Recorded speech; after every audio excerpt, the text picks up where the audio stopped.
the last part, means part third, what we discussed about some of the adaptations of different reasons of different animals. Okay. So in this part, this is the part 4. In this part 4, we are going to discuss some points. Before that, I would like to once again recall the adaptations of the animals in the different reasons. Why these animals are adapted to the environmental conditions? Okay, there is a question arises in your mind.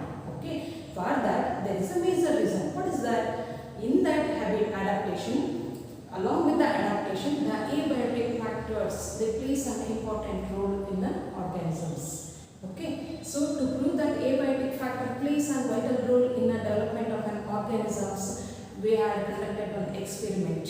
Okay, in terms of the germination of the seeds. Okay, so from that experiment we understood that the abiotic factors plays an important role in the development of the organisms. Now, so all these organisms, they are adapt for the different abiotic factors in a different ways. Okay, so for this reason we are going to see a wide variety of organisms surrounding of us, or wide variety of organisms we are going to be see throughout the world.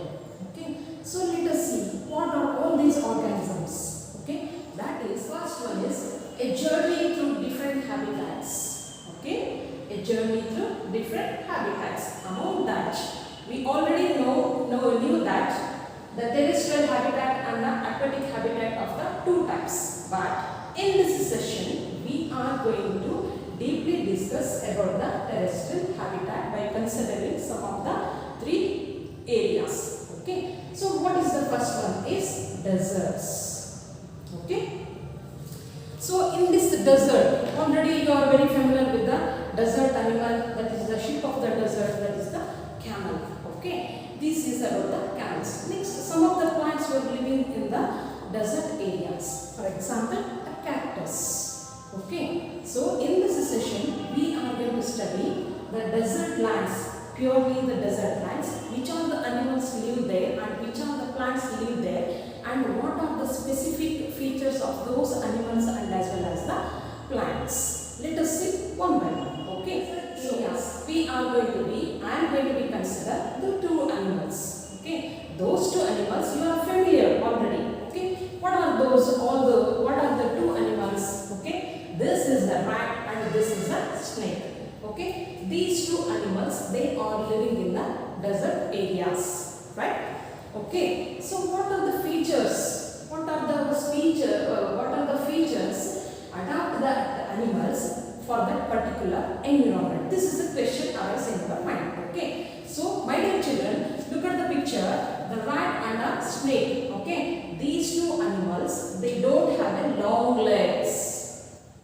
Okay, just to compare the other animals, for example elephant, okay, for example camel, you are going to be, if you are compare those two animals with these two animals, they don't have a long legs. This is one of the most important feature of these two animals where they are live in the desert areas.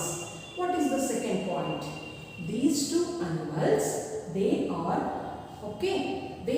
living in burrows. What are those burrows? Okay, these animals, they are made as small holes in under the ground. Under the ground, they are going to be make a small holes. Those holes we are going to call that as a burrows. Okay, so my dear children, look at the picture. You are getting the idea. Snake and rat, these two are live in the burrows of the desert areas. Why these two are live in those burrows? Yes, there is a reason. What is the reason? I told you in our part 1 and part 2 videos, in the desert land we are getting very hotness in the daytime and very cold during the night time. But these two animals, they are not come outside in the daytime from the burrows because to avoid the heat. Okay, to avoid the heat, they won't come outside during the daytime. Only they came outside from the burrows during the night time. Okay, these two are the features we are going to be studying in the desert land. areas. For example, the rat and the snakes. Okay. Now, question, my dear children, there is one question for you. So, in the desert areas, plants and animals, those two are living, they are living in that particular area. But all the adaptations of these two plants and animals are the same. Okay. If you could ask a question in your mind, definitely there may be differ. How they are going to be differ? Okay. Let us see by considering the examples, some of the examples of the plants, those are living in a desert areas. Okay. The examples, the plants who are living in the area, in a desert area, by I am considering the example cactus. Okay. I am considering the example cactus. By considering this example means this plant, we are going to study some of the features of this plant. What are the adaptations? Okay. What are the specific features of this plant? It has to be adapted for that environmental conditions. Okay. By conducting one small activity. Okay. We will conduct one activity. What about this activity? Okay. I am going to explain in one or two sentences. Okay. So in this activity, so we understood that some of the plants, they are going to be adapt.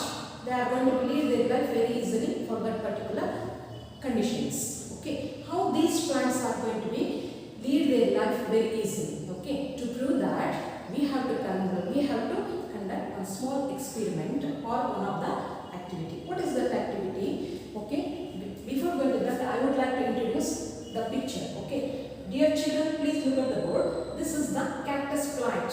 Okay. We are getting these plants in the desert areas. Okay.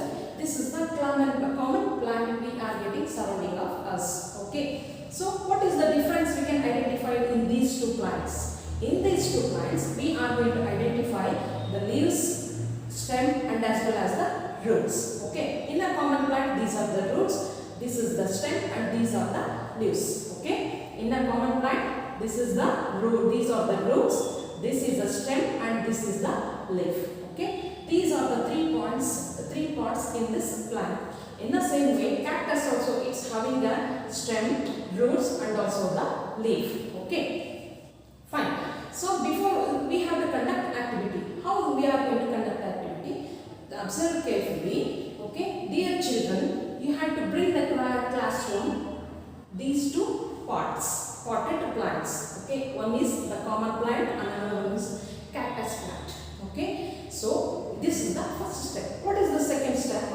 Please children, you have to tie the thin polythene bag, okay, on the leaf part of the both plants. Here, just I had written here, this is the polythene bag. I tied it to the leaf of this cactus plant. In the same way, I tied a polythene bag for this leaf particular plant.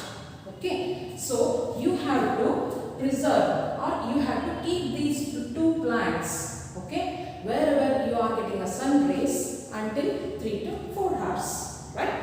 Okay, 3 to 4 hours. If we observe these two plants, okay, a small water droplets we are getting here and there in this cactus plant.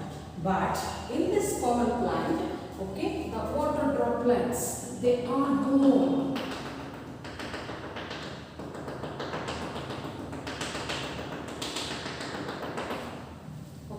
They are more in this common plant. In this cactus plant, we are getting very little amount of water vapor.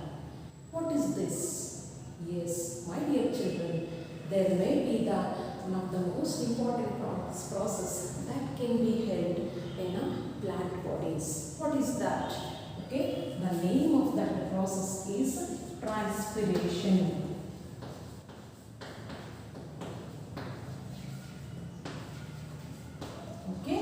The name of that process is known as transpiration. What is that transpiration?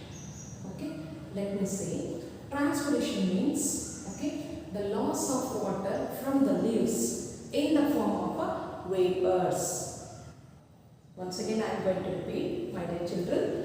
Okay, transpiration means the loss of water from the leaves in the form of vapor is called as transpiration. Okay, I hope you understood you might have studied this transpiration process in the last lessons. Okay, so just we come to the experiment.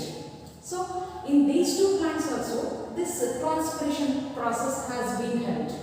Okay, but observe the polythene bags of this plant and this plant. Okay, here you are getting very little amount of water, but here you are getting a very huge amount of water droplets. They are stored in the polythene bags. Why it happens? You are going to be called these two as a plants, but there may be a difference in the transpiration process. Why? What's the reason? Yes, my dear children, there must be a reason for this transpiration. Okay, let me say one by one. Okay, just to observe the cactus plant. Look at the picture. The cactus plants. Okay, it is living in a desert areas. In these desert areas, the plants, they are going to be lose very little amount of water. From which process? From the transpiration process. Okay, so this is the first observation we can identify from the experiment. What is the second observation? Okay, look at the picture, my dear children. In a cactus plant, okay, the leaves are absent or very small in size or in the form of the spines. Spines means, okay, in Kannada we are going to call that as mullu. Okay, so I had written here, I drew the picture. Okay, these are all we can call those as spines. Okay, these spines, they are act as a leaf in this cactus plants. Okay, what's the function of these spines? In fact, in the cactus plant, okay, the spines, they are acting as a leaf. Why they are acting as a leaf? Because to retain the water. Okay, so to avoid the loss of water in the leaves.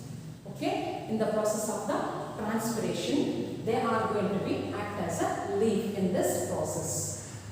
Got it? Okay, fine. Next, just observe. Stems are there. Okay, thick stems. What are those? What's the function of these stems? How it is? Okay, let me say. In these cactus plants, the stems are waxy in nature. Waxy nothing but we are going to call that as an unto. Okay, waxy in nature. That helps retain the water. Okay, for the tissues. Okay, that's why in these cactus plants, the stems, they are retain the water for the tissues. This is about the stem part of the cactus plant. Next, what are the roots function here? Definitely, okay, these roots, they are going to be developed deeply to absorb the water. Okay, to absorb the water. This is the function of the roots, stem and as well as the leaf we are going to be discuss. Okay, now there may be one question arise in your mind. Okay, so I think you might be very familiar with this process. Okay, just look at the handwriting here. Okay,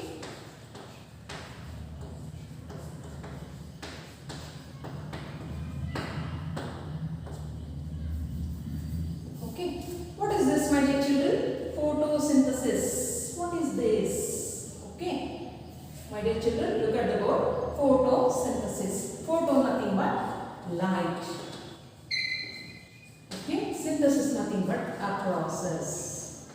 Okay, you are very familiar with this process, photosynthesis. Okay, if we can call that a plant, okay, definitely that plant, it can prepare their own food. Okay, do you know, children, which is the food factory of the plant body? Yes, you are right. Okay, the leaf we are going to call that as a food factory of a plant body. Right? Okay, so here in the cactus plant, okay, the stem act as a leaf. Okay, in the cactus plant, okay, the photosynthesis process has been taking place through the stems. Okay, so I am going to recall what is the meaning of the photosynthesis. Okay.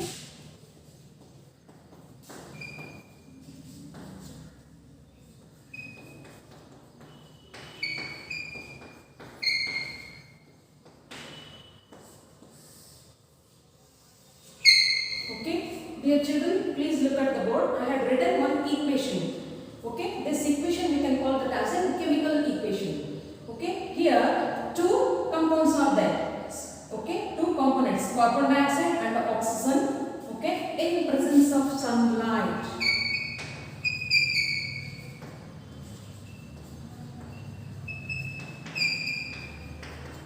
Okay, in presence of sunlight and chlorophyll, they are going to be formed as an C6H12O6 plus O2. C6H12O6 means glucose. Okay, and O2 means oxygen.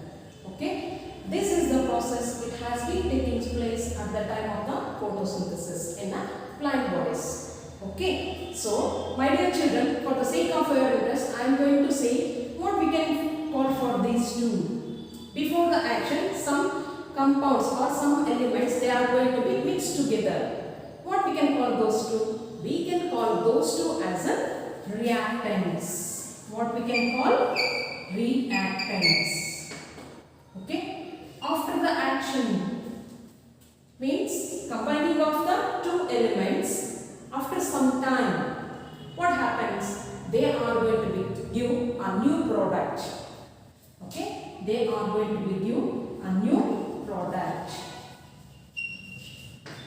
by liberation of some of the gases with respect to the elements. Okay, so for the sake of your understanding, just I am going to give the definition of the reactants and as well as the products. Right? Okay, I hope you understood the photosynthesis process. My dear children, once again I want to recall the cactus plant. What is this cactus plant? In a cactus plant, okay, these cactus plants, they are going to lose the water very little.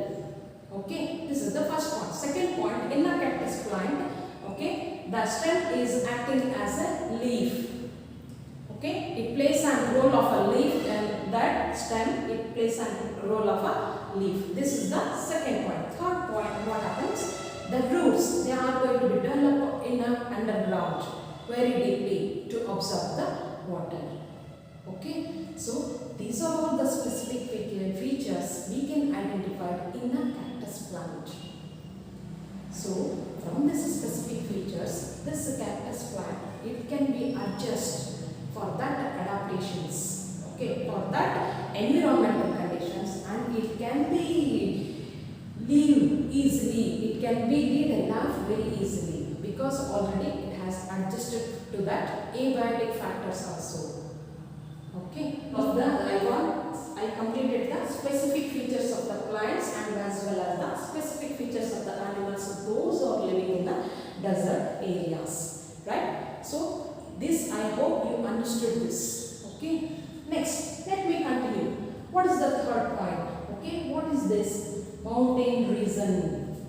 Okay, mountain means it is very high from the normal surface. Got it? So in that mountain regions, we are getting a weather very cold and as well as the windy in some of the times, means during the winter season. Okay, if we go for the mountain regions, definitely you are feeling that very cold and windy, and even though sometimes the snow, it will be falls in the mountain regions. Okay, so my dear children, let me go to the second terrestrial habitat, that is the mountain region. What's the weather of the mountain region? How the animals and the plants, they could have lead their life by considering some of the specific characteristics. Okay, so let me continue. That is the mountain region by considering the plants and as well as the animals. Okay, mountain regions. What are the specific animals and the plants live there to live their life? Okay, so for example, just to consider in a mountain region, plants, oaks, pines and deodars. Okay, dear children, please look at the picture. Oaks, pines,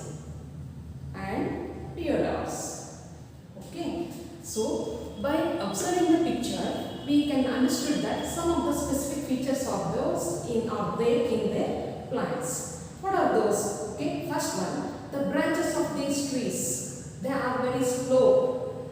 Okay, the branches of these trees, they are very slow and they are cone-shaped structure. Okay, they are cone-shaped structure and they are sloping nature. This is the one of the most important point we can identify in this plants. What is the second point?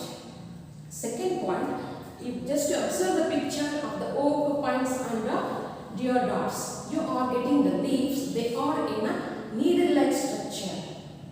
Okay, what's the benefit they are getting? These leaves, they are getting benefit from the, what are the benefits of these needle-like structures in these plants? Yes, there must be a benefit. What is the benefit? That because of that needle-like leaf structures, okay, when the rain comes and the snow falls, it can be slide off very easily.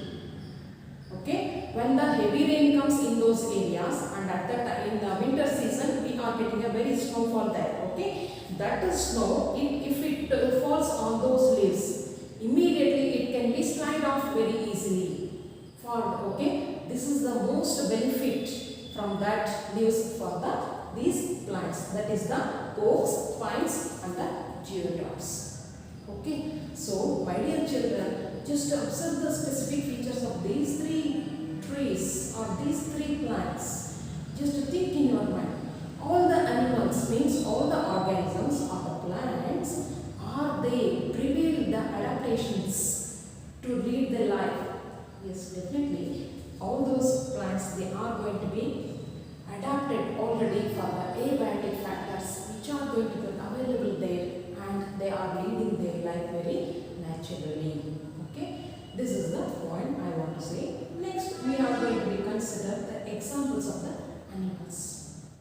What are the animals we are getting in a mountain regions? Yes, okay, just we are going to be consider here three examples. Okay, the first one is yak, snow leopard and the third one is mountain goat.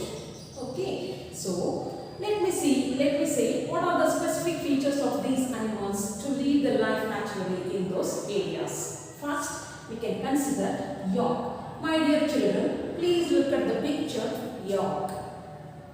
Okay, just to observe, by observing that, immediately we are going to say it has a long hairs.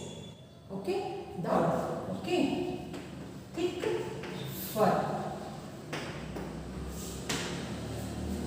This thick fur, it can be present on whole body, means it acts as the skin of those animals.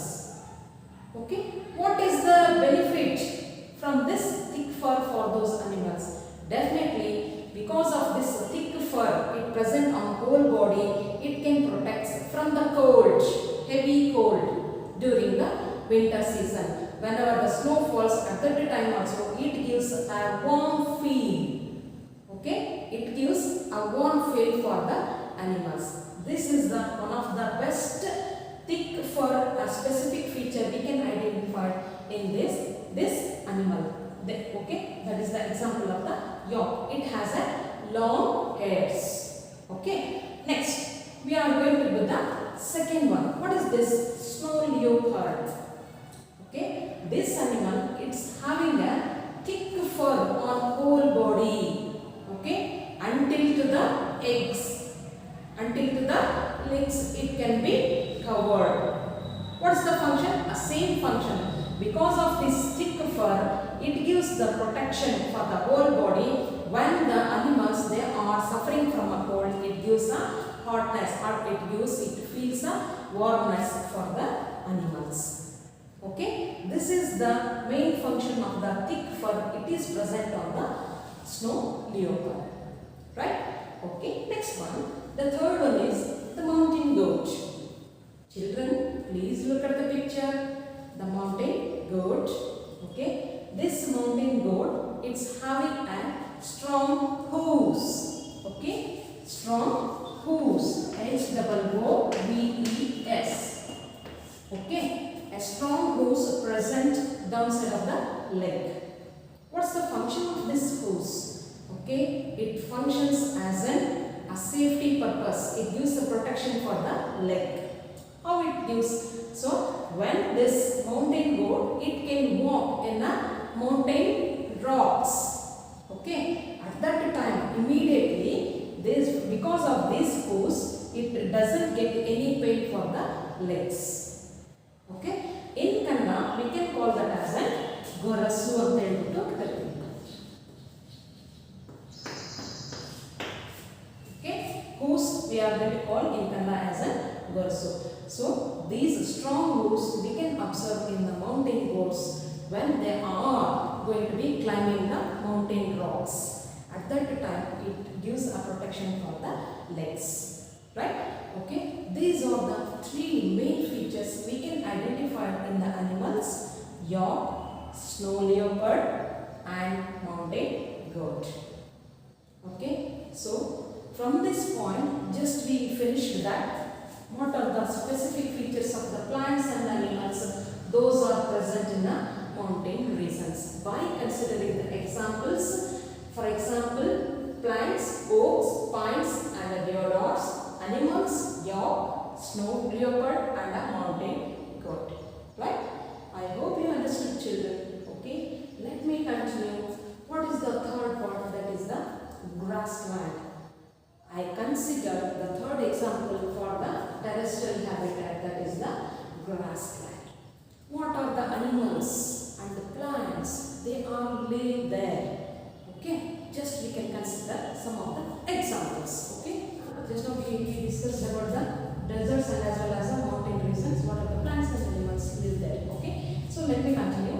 The grassland, the third example for the terrestrial habitat, that is the grassland.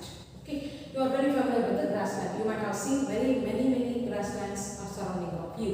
Okay, so in this grassland we are going to consider the two examples, the lion and the deer. Okay, what are the specific features of these two animals to lead their life with respect to the abiotic factors in that particular region, that is the grassland.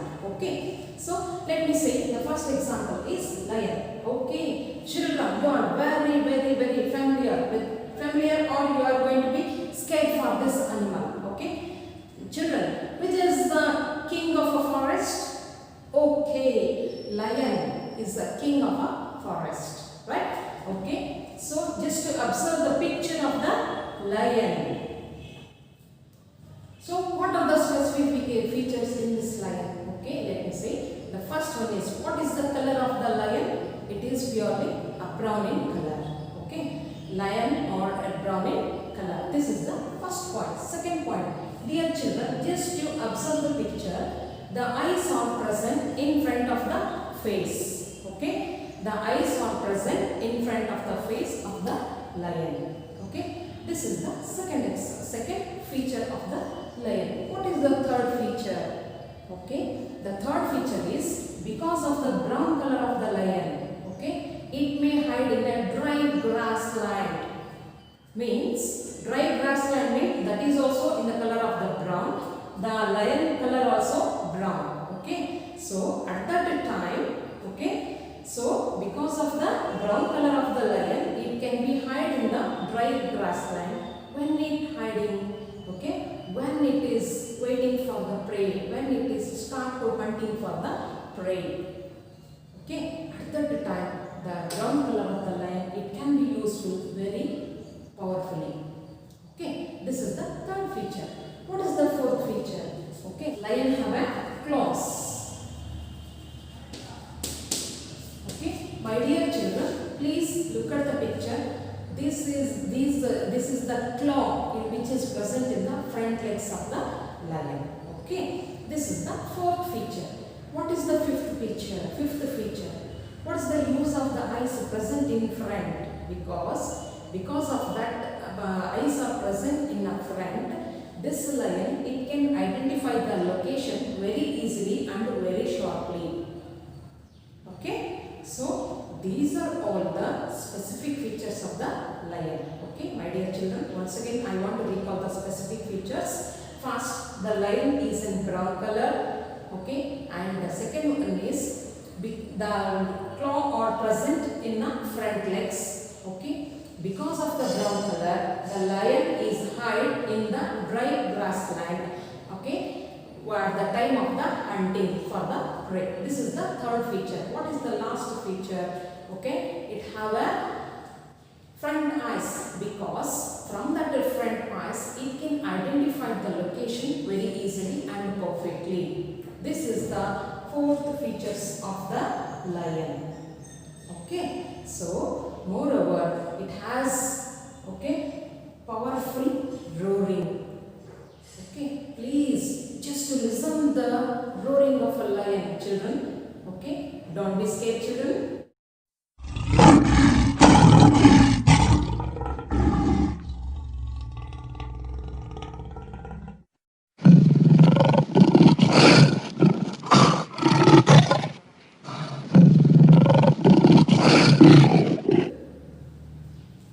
Okay, children. Okay, so this is all about the lion. And next we are going to reconsider the second example, that is the deer. Okay, so my dear children, please look at the picture deer. Okay, it is also very sensitive animal.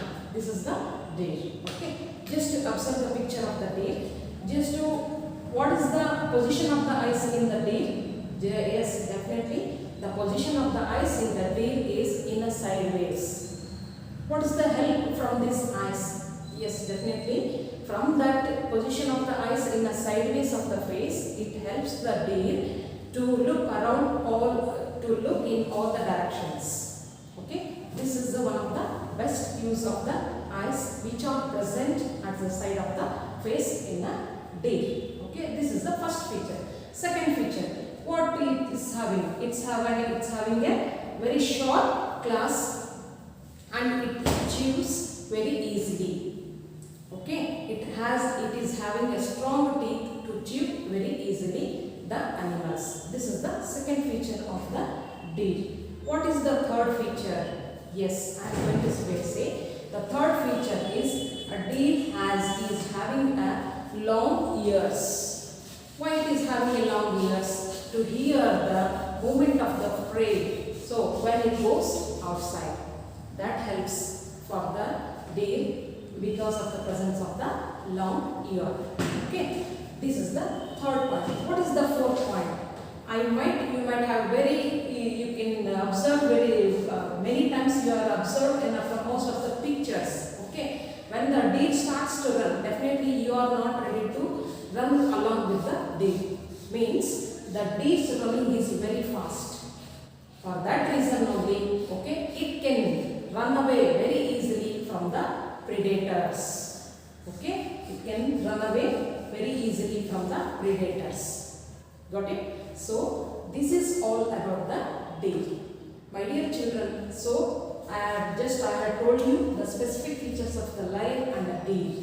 Because of these specific features, these two animals, they are going to lead the life very easily with respect to the abiotic factors where we are going to see in the grassland. Okay, my dear children, let me stop here. Once again, I want to recapitulate what we learned in this session. Dear children, in this session, we discussed some of the points about the terrestrial habitat by considering the examples desert, mountain and grassland. Okay, so these are the three areas we identified. We understood the specific features of some of the animals and the plants in these three areas. Okay, let me stop here, children. Okay, in the next session we are going to discuss about the aquatic habitat. Right? Okay, so before going